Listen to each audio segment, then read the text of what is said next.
Hello, and thanks for listening to the My Care Champion cast. As telehealth services expand across the state and country, demand for virtual care options continues to grow in both urban and rural communities. In today's episode, we'll learn more about Munson Healthcare's Ask a Nurse program, which is a free, 24/7 call center staffed by registered nurses. In addition to providing easy access to health information, the program offers triage services and a unique remote job opportunity in nursing. Joining me virtually to share more about the program and its impact are two clinician leaders from Munson. The first guest I'll introduce is Bonnie Krushka, who has nearly 2 decades of nursing experience and is currently serving as Chief Operating Officer for the Munson Physician Network, as well as the Chief Advanced Practice Provider for Munson Healthcare. Dr. Krushka has a series of degrees under her belt, including a Bachelor of Arts in Chemistry, a Professional Nursing Certificate, a Master of Science, and a Doctor of Nursing Practice. Knowing this, it'll come as no surprise that she was integral to the development of the Ask a Nurse call center. Bonnie, welcome to the show and thanks for being here. Thank you for having me, Lucy. I look forward to talking about Ask a Nurse. And we're looking forward to learning more about it. Our second guest is Allison Passanaw, who serves as the Ambulatory Nursing Manager for the Ask a Nurse program. Allison has been involved since the program's earliest days and has also played an integral role in its evolution. She's been working as a registered nurse in Northern Michigan for over 15 years with experience in both inpatient and ambulatory settings. Allison, welcome and thanks for being here. Hi, Lucy. Thanks for having me. Well, we start every episode learning a little bit more about our guests. I had the pleasure of meeting you both briefly before today, but I didn't get a chance to learn the background of what led you to your current roles. So, Allison, why don't you kick us off sharing more about your journey to healthcare? Sure. Thanks, Lucy. So I initially started thinking about a career in healthcare in high school. I was really fascinated by the sciences and I felt passionate about helping others, which I think is the initial draw for a lot of people who choose to work in healthcare. I obtained my nursing degree from Northern Michigan University, and I'm really grateful not only for the education that I received in the UP, but for the opportunity to really kind of fall in love with Michigan. I had moved here from Wisconsin, and now I've been here for over 20 years, living and working, of course, and raising a family. Professionally, I've enjoyed many different experiences, beginning at the bedside as a chemo certified registered nurse, caring for oncology patients. I spent quite a few years working as the clinical case manager, and now I'm in my current role with Munson Healthcare, of course. So I'm excited to talk more about that role today. And we are looking forward to learning more about it. Appreciate you providing some more context of where you come from and your experience. And I know you have a lot of expertise to lend to today's conversation. So again, thank you for being here. Bonnie, tell us a little bit about your journey. Absolutely. Thanks for having me today. So I am an advanced practice provider, a board certified emergency nurse practitioner and family nurse practitioner. So I really love that aspect of care. I began my nursing career as a staff nurse at University Hospital in Cleveland, Ohio, before relocating to Carmel, Indiana, where I worked at a level 2 trauma center. I spent most of my advanced practice career at Eskenazi Health, formerly known as Wishart Hospital. It's a level 1 trauma center in inner city Indianapolis, and it's quite busy. I did not always see myself in rural healthcare. Oh, that's interesting. So was there something that changed your mind? For me, the decision was deeply personal. I grew up in a small town of Manistee, which is in the Munson Healthcare Service area. So I had many friends and family who really depended on Munson Healthcare for services. And then about 8 years ago, my sister was diagnosed with cancer. And at the time, I lived in Indianapolis and drove up north. You can't see that, I'm doing the quotes, up north in Michigan, so I could be there for her. And it was over a 2-year time period that I really witnessed something really special about the care that she was receiving. It was an entire community coming together for cancer patients and families. We always saw, posters for spaghetti dinners. There were snowshoeing events in Manistee, and really a healthcare team that was really invested in providing the best possible healthcare because it was their aunt or brother or high school friend or teacher. And I really wanted to be part of something like that and give back to the community that I grew up in. That gave me so many fond and wonderful memories. Yeah, absolutely. That's wonderful. And I really appreciate you sharing such a personal story. I can't even imagine what that experience must have been like with your sister, but it sounds like you drew a lot of inspiration and positivity from it. How is she doing today, if you don't mind my asking? Thank you for asking, Lucy. She's doing incredibly well. She is cancer free, and we are looking towards the future. And I'm just so grateful to all of the healthcare team who provided her care and gave her support through those years that she was challenged. Yeah, absolutely. Well, I'm glad to hear she's doing better. And again, appreciate you sharing such a deeply personal story. You're very welcome. I think, again, it just really exemplifies the deep connection that patients and caregivers have in rural communities. Absolutely. Yeah. Allison, what would you say is most inspiring about working in rural healthcare? One of the many things that I enjoy about working in rural healthcare is we really do feel like one big community. So the people that we're speaking with on the phone, the people that I was working alongside in the hospital or taking care of when I was doing inpatient nursing, these are our friends, our neighbors. We have common acquaintances, common friends, shared experiences. And so I think that really makes an already rewarding career that much more special. Yeah, that community based care is such a common thread that we hear from rural members and rural providers specifically. And, I think it is what sets rural apart. And I know that's what the feedback is from patients and communities a lot of the time is that care close to home with people that you know and trust. It means a lot. So, before diving into details of the Ask a Nurse program, I think it would be good to tee up the conversation talking about some of the challenges that impact rural healthcare providers and communities. And it's definitely something we've covered on this podcast before, but being that you are both clinicians, I would love if you could take some time to provide that insight, that firsthand insight and perspective to our listeners on the barriers or areas of need that often impact the communities that you're serving. That's a great question, Lucy. I think access to healthcare continues to rise to the top of our community needs assessment year after year. I believe it has been 3 years running now. And it sometimes means physical access, so the location or availability of services or a shortage of providers, but it also can relate to travel times to actually get to the provider's office or limited transportation options or the availability of virtual care and not having internet service, which we see often, or simply access to healthcare information or resources. And I think our most recent regional care transformation plan at Munson Healthcare will help to address some of these challenges. The work focuses on expanding our outpatient footprint, bringing essential everyday services like primary care and rehab closer to home. It means that patients won't have to go downstate into those urban communities for special services like critical care, oncology, stroke, cardiology. And you had mentioned at the top of the broadcast about telehealth services, and that is especially something that we're investing in because that's so incredibly important, especially when you're looking at the expansiveness of our service area, Munson Healthcare. It's 11,000 square miles, which is the size of Delaware and I believe it's New Hampshire combined. No, Delaware and Vermont. Vermont. Delaware and Always, Vermont. yeah, Yes. sorry about that. It was the eastern state, but yes, Delaware and Vermont combined. So it's a pretty significant area. And we find, again, challenges related to social determinants of health, transportation, housing, all of those types of things that really impact rural healthcare in our communities. And then, just like other hospital systems across the nation, we too are challenged by recruitment of healthcare providers and nurses and are finding creative ways to bring nurses back to our state. And we are really focusing on that right now because it is, again, one of the opportunities that we have in order to fill some of those gaps we have regarding our workforce.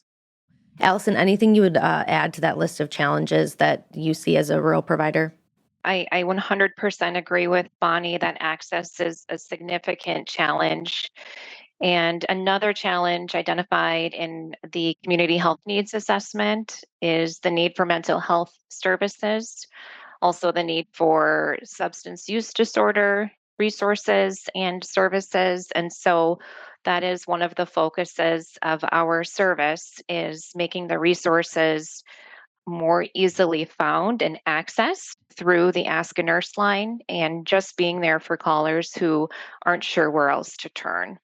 Right. And we know that the Ask a Nurse program is addressing some of those access barriers you mentioned. So let's get into it. I first want to recognize, I didn't mention this earlier, but the program actually won an MHA Ludwig Community Benefit Award earlier this year. So I want to say congratulations to you both on that well-deserved recognition. And for any listeners who may not be familiar, we present that annually to a select group of MHA members that are working on community programming and collaborative efforts that advance the well-being of Michigan residents. So again, congratulations. But with that, let's get into it. Tell us about the Ask a Nurse program. How does it work and how did it come to be? Ask a Nurse is a telephone nurse triage program staffed by Munson healthcare registered nurses. It offers free, easy, and convenient access to a registered nurse 24 hours a day, 7 days a week, 365 days a year. Our nurses answer health-related questions, triage illness and injury, cover the worry well, and often give self-care guidance. The program really aims to advance health equity and population health through healthcare access and literacy.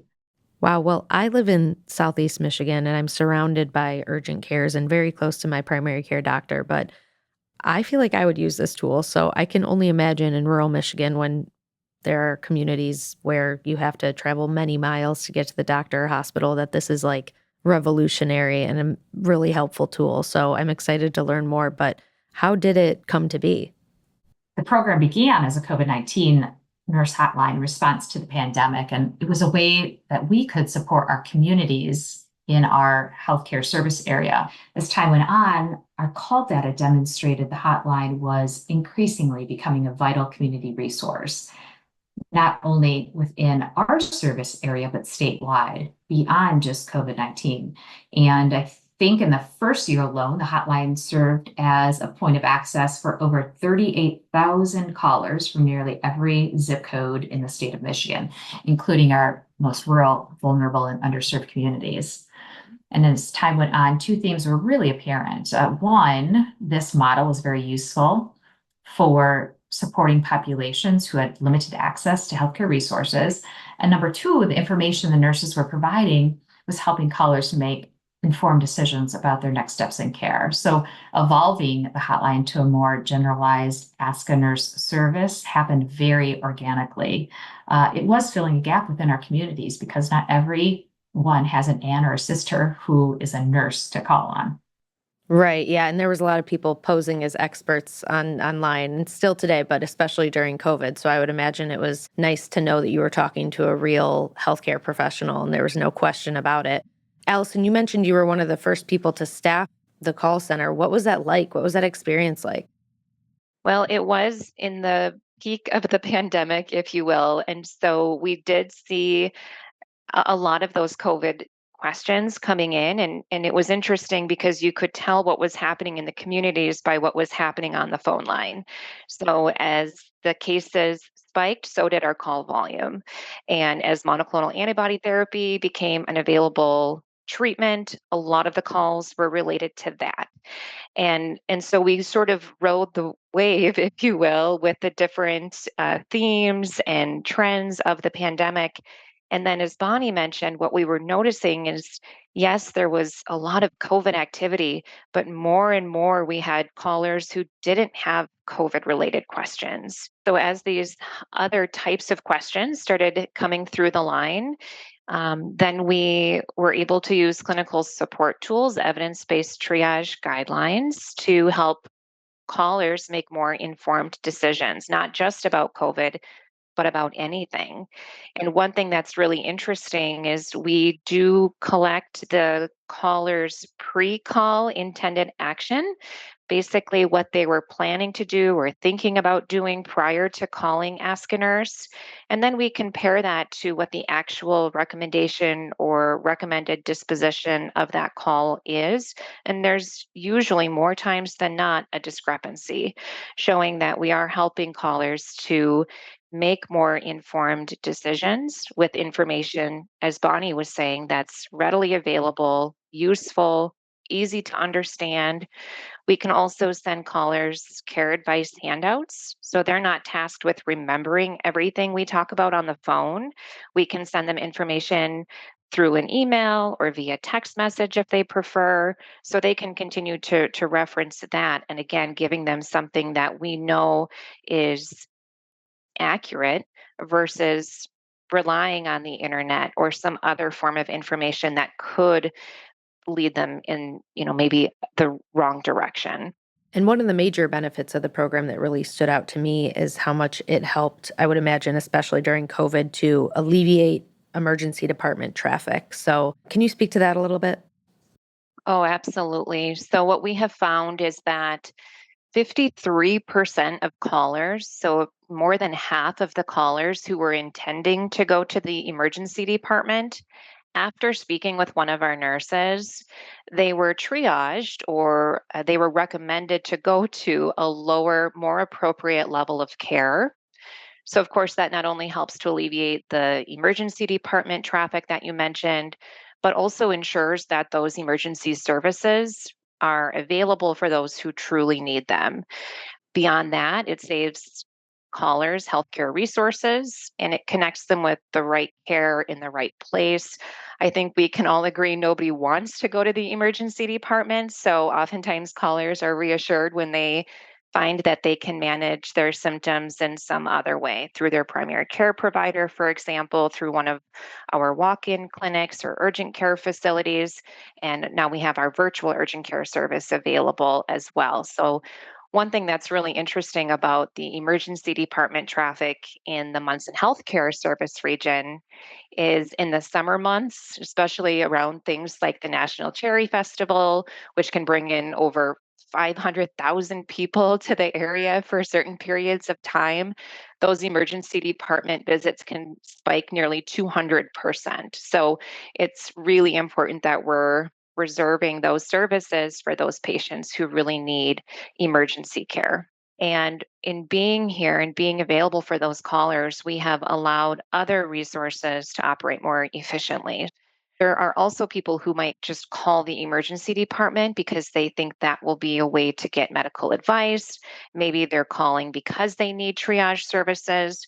And so we've also incorporated the Ask a Nurse option into many phone trees throughout Munson Healthcare, where if somebody's calling the emergency department, they can route to our service and we can help them. So that helps to free up staff on site. They're not answering the phone and having to explain their limitations as it relates to providing medical advice over the phone and so on and so forth. And so we really do want to be here not only to support the communities and the callers who reach us, but also for the other healthcare team members. We want them to be able to focus on the job that they're doing and not be maybe getting these calls that can really come to us. We can take it from here. If I'm a caller calling into the nurse line, what am I to expect? Like, is it a series of questions before you're in touch with a nurse? What's the experience when you call? That's a great question. I'm sure people are curious about that. So the nurse answers the phone, and all of the nurses will identify themselves as a registered nurse. And that was one thing that we kind of learned over time. When the program was very new, we might say, ask a nurse, this is Allison. And then the caller would say, oh, can I speak with a nurse? And then we'd say, oh, I am the nurse. And so we've always, since then, been identifying ourselves as a registered nurse. So callers know right off the bat that they've connected with the person they want to be speaking with. And then we generally find out, are they calling for themselves or are they calling about a loved one, a family member, who has the question or the symptoms. And then we pretty quickly launch into some questions. We try to keep it very conversational so patients don't feel like they're being interviewed or interrogated, if you will. So we go through questions just to help us gather all of the essential information. So if the recommendation is to go someplace for care, for example, if it's a weekend and we're recommending they go to an urgent care, we can also help to give them some guidance on where to go. We do speak with callers who might be just visiting the area. We touched on our strong tourist presence earlier. So we can help to give them landmarks, general directions, make sure they know where they're going, the hours of operation, whether or not they need an appointment, that type of information. Home care guidance, if it's something that doesn't require they leave their home or their camper or wherever they're located, we go over that information. And then, as I mentioned, we can also offer to send it via text message or email as well. So they'll get that information. Again, callers may want to remain anonymous, or they might have just a simple question that doesn't require a full triage. So, for example, a question that just came up the other day, we still get those COVID questions occasionally. Don't have symptoms. I feel much better. I never had a fever. I'm still testing positive. Is that normal? So, we can provide that feedback. We can give them that answer without needing to collect all of that demographic information. So some of the calls are quite short, maybe just a couple minutes long.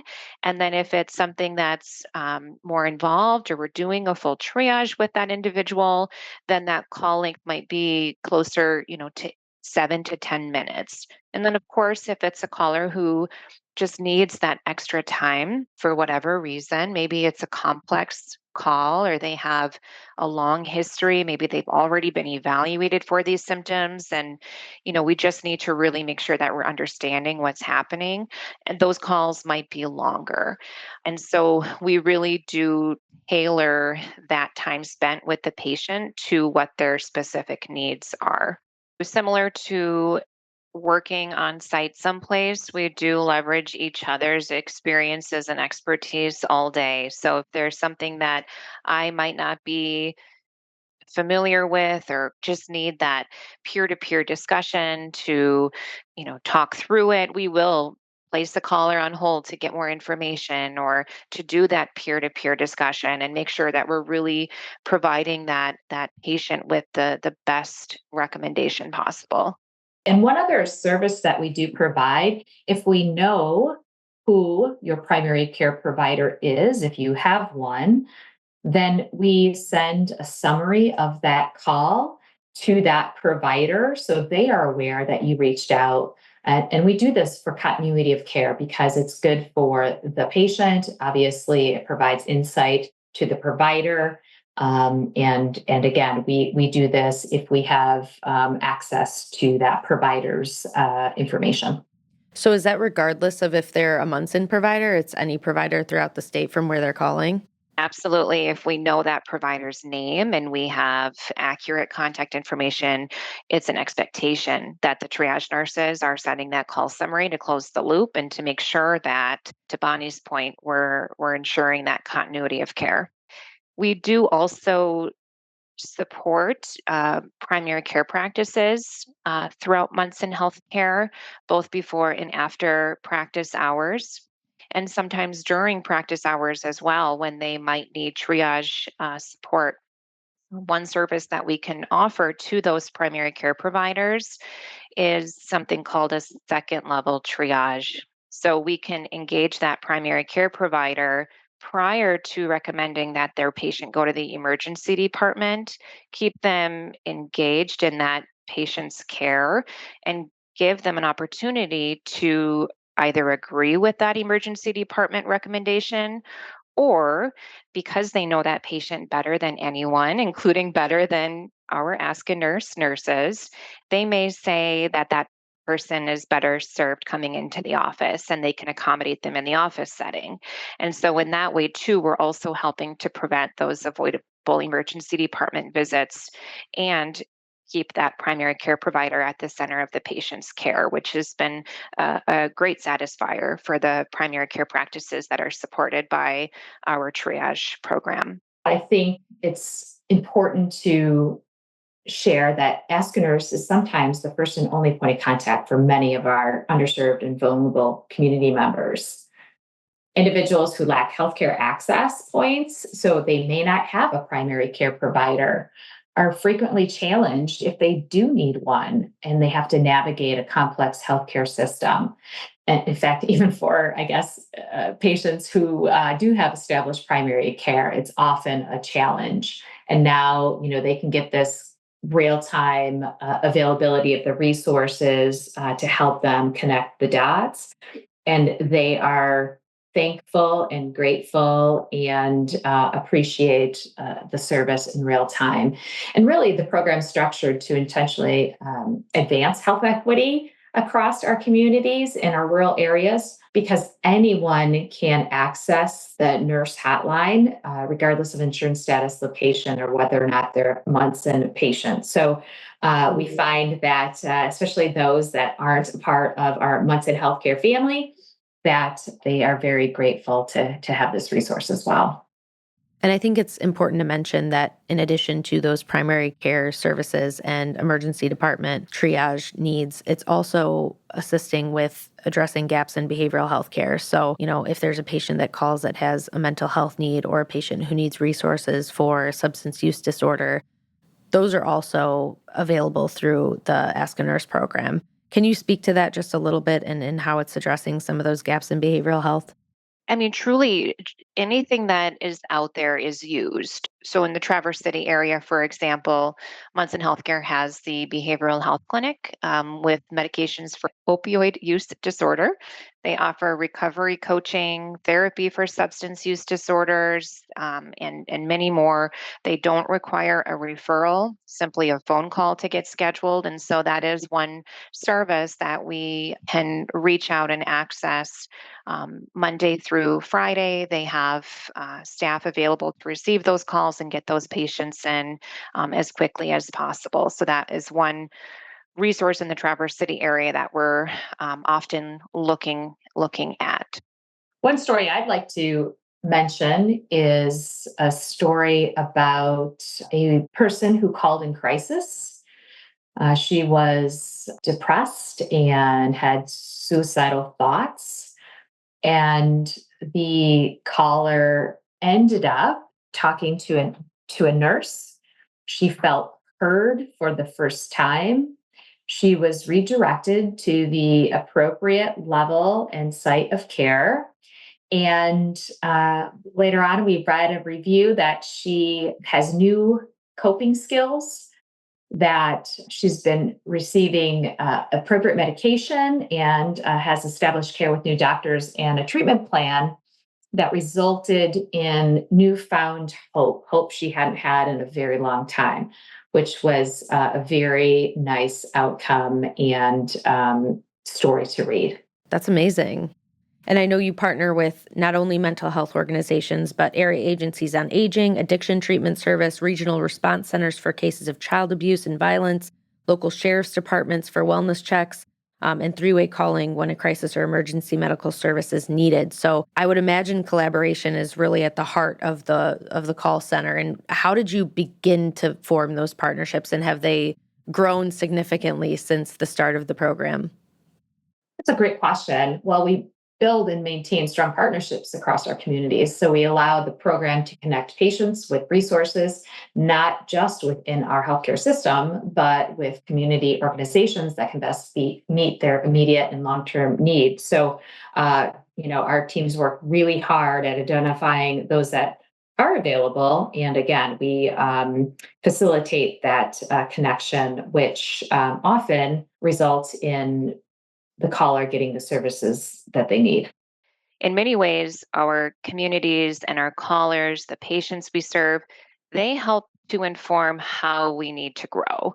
And so those calls where we might need to engage a community service, such as addiction treatment services, when we started receiving those calls and there was a need identified to better serve that population, we could engage either internal resources, such as providing more education to our triage nurses and bringing in other healthcare team members to our meetings, to our huddles to help strengthen some of our internal resources, but then also those community resources. And so, what are the best tools that are out there? Our callers are speaking. There's a need for this, and so over time, then we started to reach out and engage. And you mentioned three-way calling. One of the things that I think is really appealing for people is whether it's a need for emergency services, a need to call 911, a need to call poison control, a need to call perhaps a behavioral health resource. They don't necessarily have to place that call by themselves. So we can, assuming it's during business hours or assuming there will be somebody on the other end of that call, we can provide a warm handoff. We can be with the caller and reassure them this is the first step. I will provide that handoff for you. Just stay on the line. We can dial that number. We can get that, other resource engaged. And so they really are given sort of a teammate through that process, which can be really scary for many individuals. Right. Yeah. I think it's important to know that you're not calling and getting an automated system or a robot. You're talking to a human being, a real life healthcare professional who, like you said, has a team of people behind you and beside you who are ready to provide you the resources that you need. So that's really fantastic. Bonnie, anything you would add to what Allison said? Yeah, I think the other thing that we've done is that we allow for anonymous callers. Now, certainly we like our callers to provide the information that we need to make sure that they're safe. Like Allison said, if there's a need for a three-way call because there's an emergency, we want to be able to have access to the right information so we can be sure to address, any immediate concerns. However, we do also know that there's a social stigma that can be a barrier to access. So, folks that are concerned in many ways to come forward to present a certain type of symptom, or they're experiencing something that they haven't told anyone, right? We have the ability to have them remain anonymous and really kind of help them work through whatever it is that they're experiencing as it relates to their health,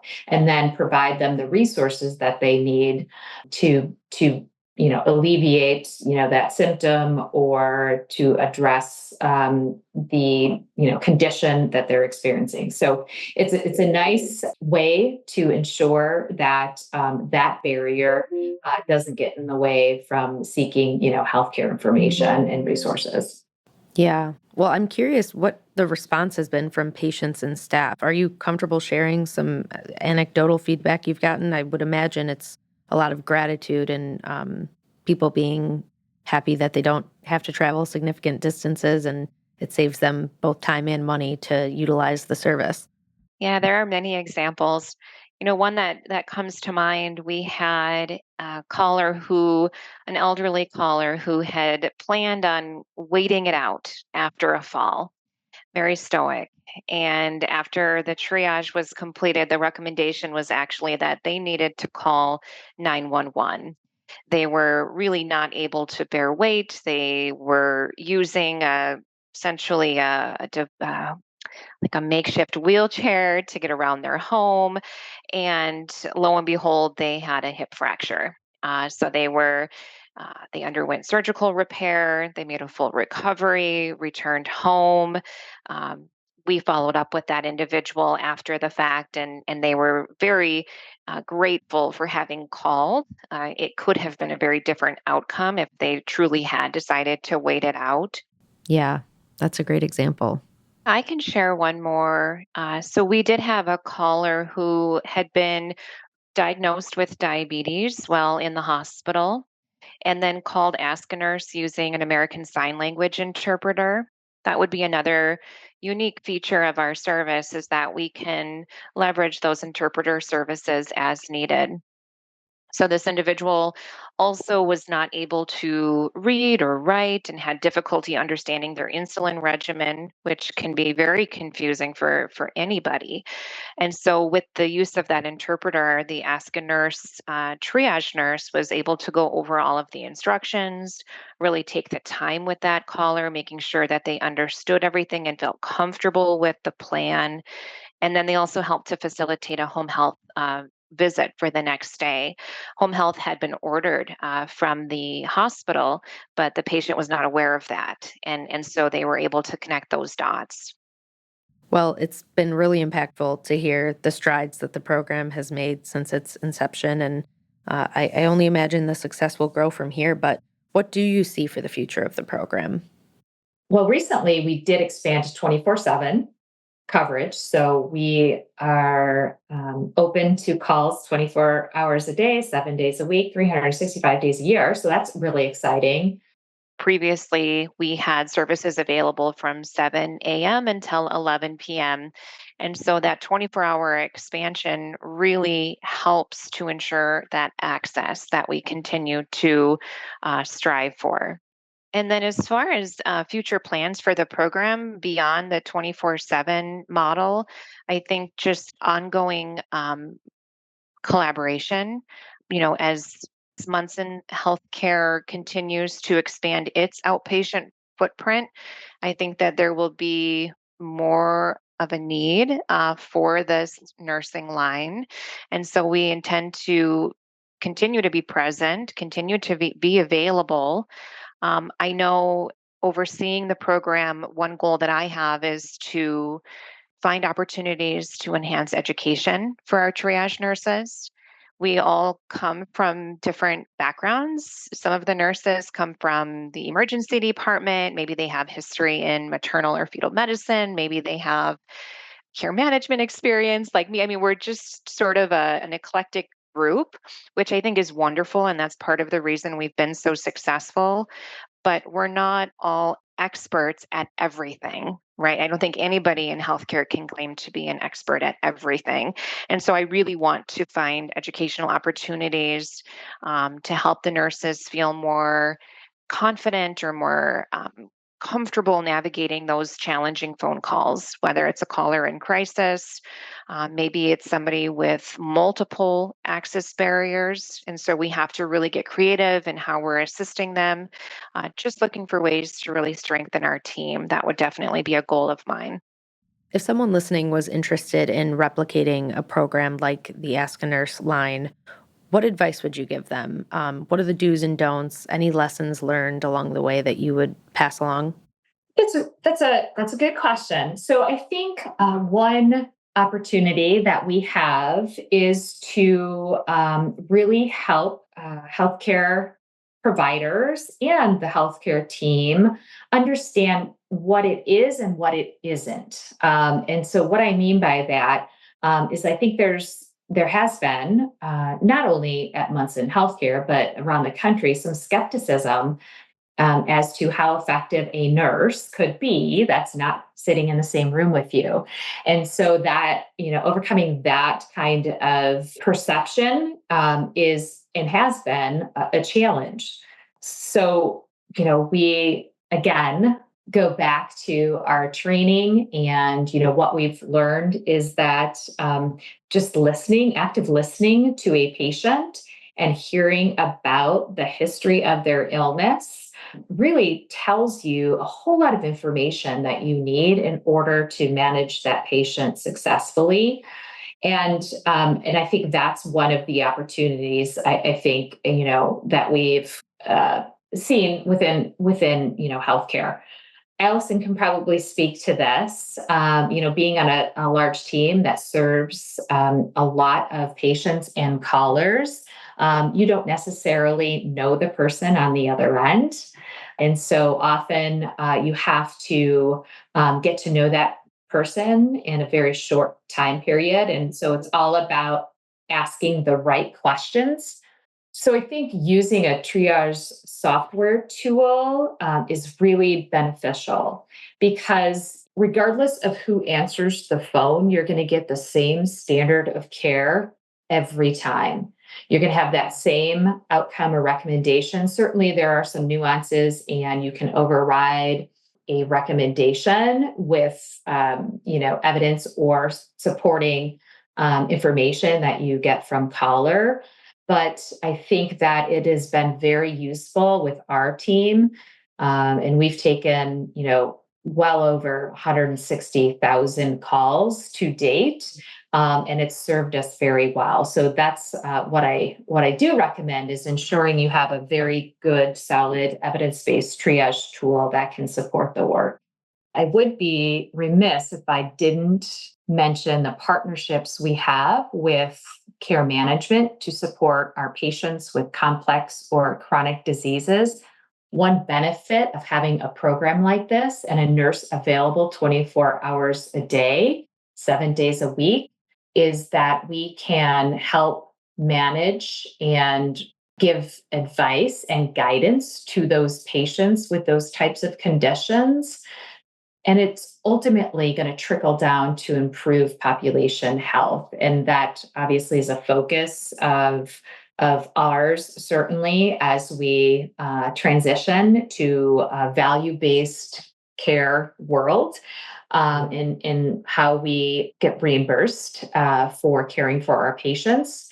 So I think that's something to keep in mind, especially for those who may be listening who are concerned about financial sustainability. This is an opportunity for you to be able to connect those resources in a seamless way. And again, improve kind of that population health aspect of the services that you provide to patients. Absolutely. And I would imagine, just to go back to your point about asking the right questions, in a rural setting, the thing that really sets rural providers apart is that community-based care. So I would imagine it takes, you have to kind of go the extra mile to establish trust when you're operating virtually or by phone, to make sure, people know they're calling a legitimate service and talking to a real healthcare professional, but also they need to trust you and they need to feel comfortable sharing the information that you need to provide any care guidance. So, Allison, anything else you would add about just the experience as a provider and how you go about addressing some of those challenges that might be presented with the virtual landscape? Sure. Yeah, building trust is huge, and obviously we strive to do that with every caller. We do have callers who call more than once. So we do have callers who we know as soon as we answer that phone who they are, and we get to know them a little bit. So even though we are in a virtual environment, it certainly doesn't completely remove that personal component. One thing I think is really important to clarify, you were asking about some of the challenges, and Bonnie touched on our triage software. The service is not intended to be for diagnosing problems or concerns. So it's symptom based. The recommendations that are formulated are based on the symptoms that caller is reporting. So sometimes people might call thinking that we can diagnose or we can tell them, this is what you have, or yes, that's a hernia, and here's what you need to do for it. When in reality, we are giving them the tools they need to either manage their symptoms in a home setting because it's safe to do so, or making a recommendation for what level of care they should be pursuing. So, making sure that our education, our marketing materials don't provide any false promises about what the service can do for them. For example, when we're thinking about marketing materials or brochures for the public, the bullet point might say, can I treat my child's earache at home instead of, does my child have an ear infection? Because by calling the line, they won't get that diagnosis, but we can certainly help to make sense of the symptoms and let that caller know how they can best move forward, whether that is home care or if they need to move forward with an evaluation and, potentially be diagnosed with an ear infection. But that would be for that next step in the process. Right, right. That makes sense. You really have to be specific so people aren't getting the wrong impression. Any other parts of the program that really stand out to you? I think one of the great benefits of our program is that it's a free service. And I think that's part of the reason that it's been so successful is because as we talk about access and challenges that many of our patients may be faced with, having a free service that is easily accessed. So many things are migrating to online.